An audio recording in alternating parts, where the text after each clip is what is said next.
Specific objective ধরে কাজ করেছি।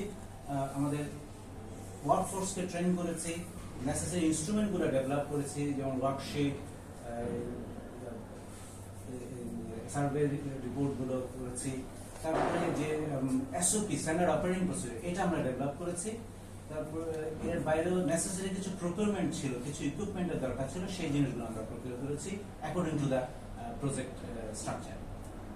ওকে স্যার, আমরা একটু জানতে চাইবো যে প্রকল্পটা এখন তো শেষের পর্যায়ে, আমাদের অর্জনগুলো কেমন হয়েছে, যে চ্যালেঞ্জ বা যে প্রত্যাশা নিয়ে শুরু হয়েছিল অ্যাক্টিভিটিগুলো কতটুকু সফল হয়েছে সে সম্পর্কে স্যার।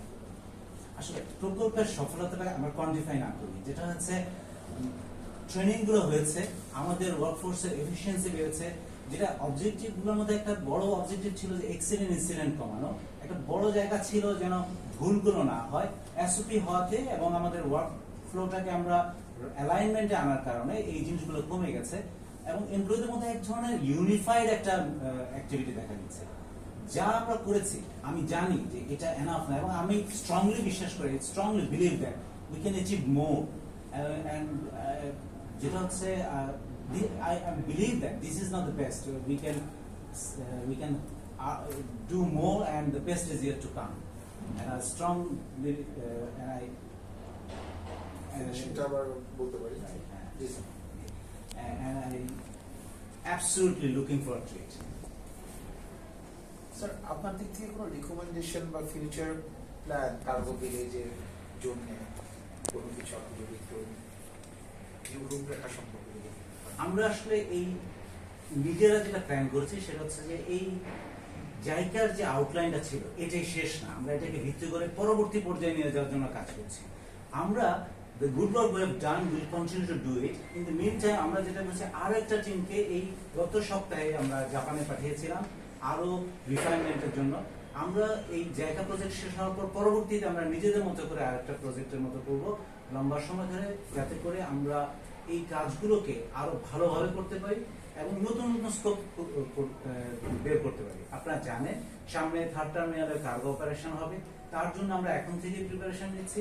ইকুইপমেন্ট কেনা হচ্ছে, আপনারা পত্রিকায় দেখে থাকবেন যে বড় মাপের আমরা গ্রাউন্ড ইকুইপমেন্ট কিনে ফেলেছি, এবং বেশ কিছু ইকুইপমেন্ট আরো সামনে আসার পথে আছে। আমরা ইতিমধ্যে একটা টিমকে জায়গা প্রজেক্ট আন্ডার করানোর পর নতুন একটা টিমকে আমরা জাপানের জালের ট্রেনিং করে এনেছি, গত সপ্তাহে করে এনেছি। আমরা বিশ্বাস করি যে আসলে উন্নয়ন উত্তর যে এগিয়ে যাওয়া এটার কোনো শেষ নেই। আমরা এই কমিটমেন্ট করতে পারি যে আমরা এই আমাদের এফোর্টকে চালু রাখবো।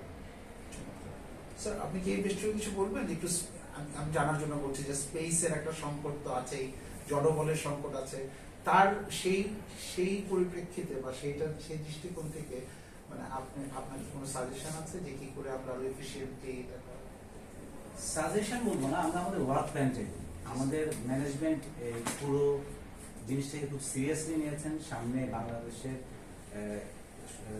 যে উন্নয়নের ধারা আছে এটাকে এগিয়ে নেওয়ার জন্য, যে জাতীয় লেভেলের যে আকাঙ্ক্ষা এটাকে আমরা ধারণ করার জন্য যেটা ওয়ার্ক প্ল্যান তৈরি করা হয়েছে, তার মধ্যে ইতিমধ্যে আমাদের জনবল নিয়োগের একটা কার্যক্রম চলছে। আপনারা খুঁজে জানবেন যে ইতিমধ্যে বেশ কিছু জনবল আমরা নিয়েছি, এবং এই বছরের মধ্যে আমরা ব্যাপক ধরনের গুছিয়ে আনার চেষ্টা করব।